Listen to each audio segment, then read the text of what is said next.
This is just going to be a quick run through of the workflow that I use as I'm creating custom projects.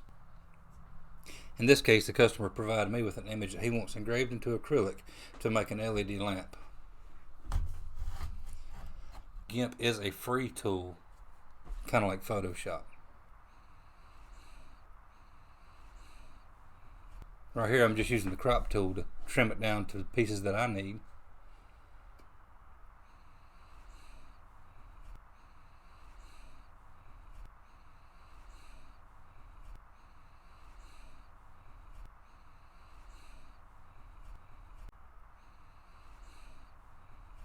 Image, crop to selection. Use the eraser tool to get rid of this little dark corner right here. Then I'm going to use the contrast tool to get rid of the gray background. This will work to remove any kind of watermarks or anything like that in your photos.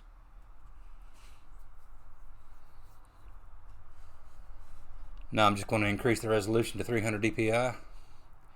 I want to increase the size 10 inches wide, 6.8 inches tall.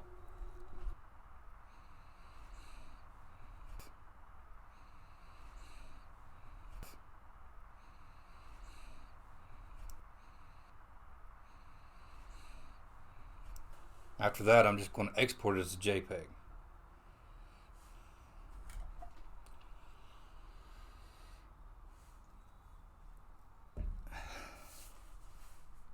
Now that I have the JPEG the way I want it, I'm just going to drag it into Inkscape. This is another free tool. Once I have it in Inkscape with the image selected, I'm going to right click and click Trace Bitmap. I'm going to use the Trace Bitmap tool to turn this into a vector. Inkscape is a really good Trace Bitmap tool.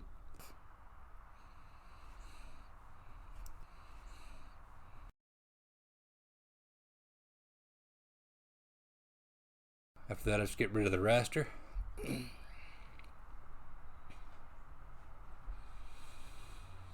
This is not necessary, but I'm just resizing the workspace to the size of the image. I'm removing the fill and adding a stroke so I only see the outline. Then I use the path tool to break apart all the different images so they'll be their own separate vector. Then I can grab the outside vector, copy and paste it, stretch it just a little bit, make it a little bit larger. Then I'll combine the original back together so it's one vector again.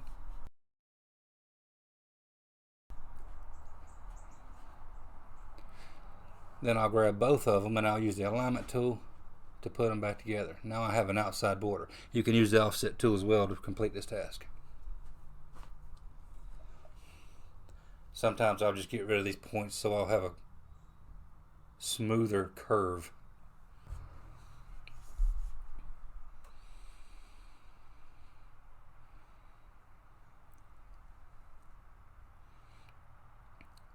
This is going to sit in an LED base, so it's going to need a bottom.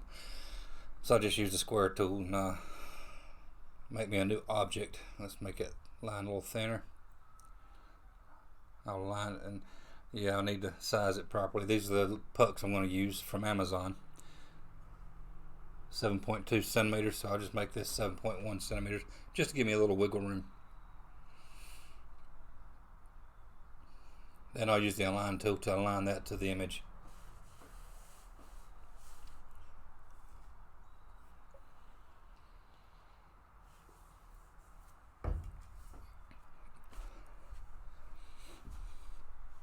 Now we'll scoot it up and join it to the outside ring.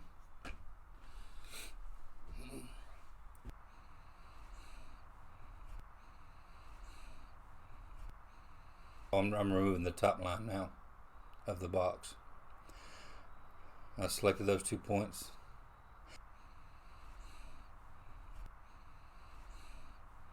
Oh, now on the outside ring, I'll just double click a couple times to make a couple points that I can work with.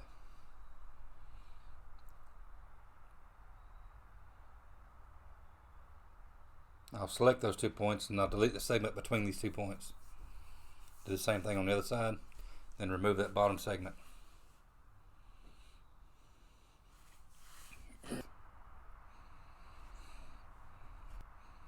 Now I'll grab the point on the rectangle, I'll hold the shift key and grab the point on the outermost curve, and I'll join those 2 points. Do the same thing on the other side. Then do just a little bit of cleanup. Remove a point here and there. Straighten the lines back out.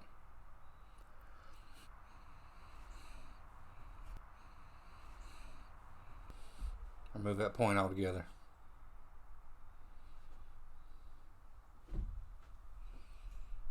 Now that I have that completed, I'll select the top of the image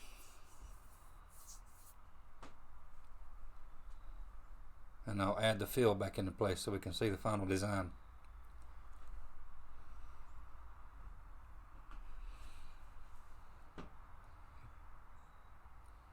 I'm going to save it as an SVG so I might be able to use it later. I'm also going to save it as a DXF because I'm going to use RDWorks to send it to the laser. I use RDWorks and Lightburn to run my CO2 laser, but in this case we're going to use RDWorks because it is free. Now we have our raster image, we have our vector image, and now we have our DXF.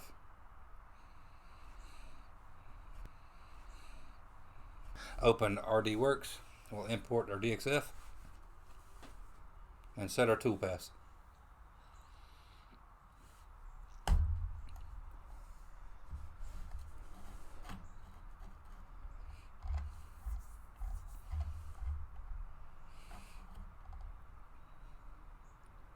I'm going to set the outside line to cut, and we'll put it on the blue layer. The inside lines, I'll set them to scan and put them on the black layer. The scan will be 250 millimeters per second at 25% power. The cut will be 10 millimeters a second at 40% power.